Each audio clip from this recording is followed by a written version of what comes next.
तो आतंकी संगठन हिजबुल्लाह के इरादे भी कुछ ऐसे ही नजर आ रहे हैं। हिजबुल्लाह ने कह दिया है कि उसका दिल, दिमाग और उसके सारे हथियार फिलिस्तीनियों और यरूशलेम को महफूज रखने के लिए हैं।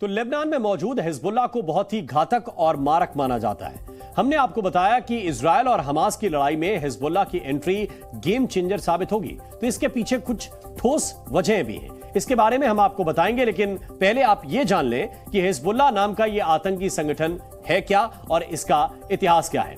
तो हिजबुल्लाह का अर्थ होता है पार्टी ऑफ गॉड, यानी कि अल्लाह या ईश्वर का दल। हिजबुल्लाह लेबनान में एक राजनीतिक और अर्ध सैन्य संगठन के रूप में जाना जाता है।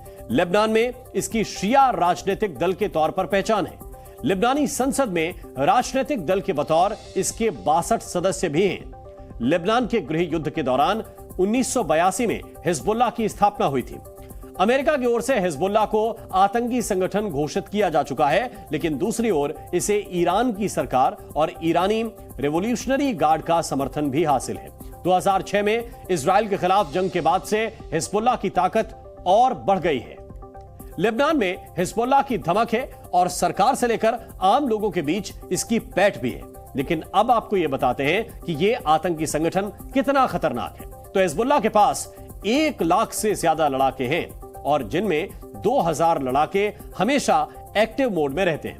बाकी लड़ाके किसी भी समय लड़ने के लिए तैयार रहते हैं। हिजबुल्लाह एक अनुशासित सैन्य संगठन की तरह काम करता है। इसके पास मॉडर्न हथियार हैं और इसके जखीरे में 1.5 लाख से ज्यादा रॉकेट बताए जाते हैं।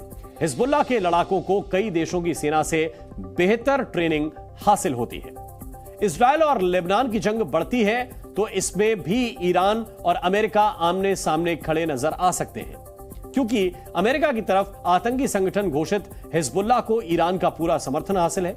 इजरायल यह आरोप लगाता है कि ईरानी सरकार न सिर्फ हिजबुल्लाह को हथियारों की मदद देती है, बल्कि उनकी फंडिंग भी करती है। जाहिर है, इजरायल को मिल रही हिजबुल्लाह की धमकी के बाद अमेरिका मिडिल ईस्ट में नेतन्याहू सरकार के लिए पिच तैयार कर रहा है। अमेरिकी विदेश मंत्री एंटनी ब्लिंकन मिडिल ईस्ट के 7 देशों के दौरे पर हैं। ब्लिंकन यूएई के राष्ट्रपति मोहम्मद बिन जायद से मुलाकात करने के बाद सऊदी अरब और इजिप्ट के राजनेताओं से मुलाकात कर रहे हैं। अमेरिकी अधिकारियों के मुताबिक ब्लिंकन के इस दौरे का पहला मकसद है इजरायल और हमास के बीच चल रही जंग को रोकना, लेकिन ईरान पर भी लगाम लगाना इसका हिस्सा हो सकता है।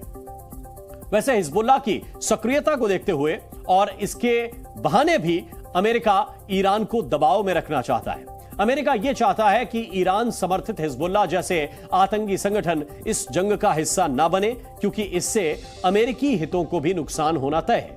अमेरिका की कई साल से यह कोशिश है कि मिडिल ईस्ट में आतंकी संगठनों की नकेल कस दी जाए, ताकि हथियारबंद गिरोहों के किसी भी विरोध को नेस्तनाबूद किया जा सके।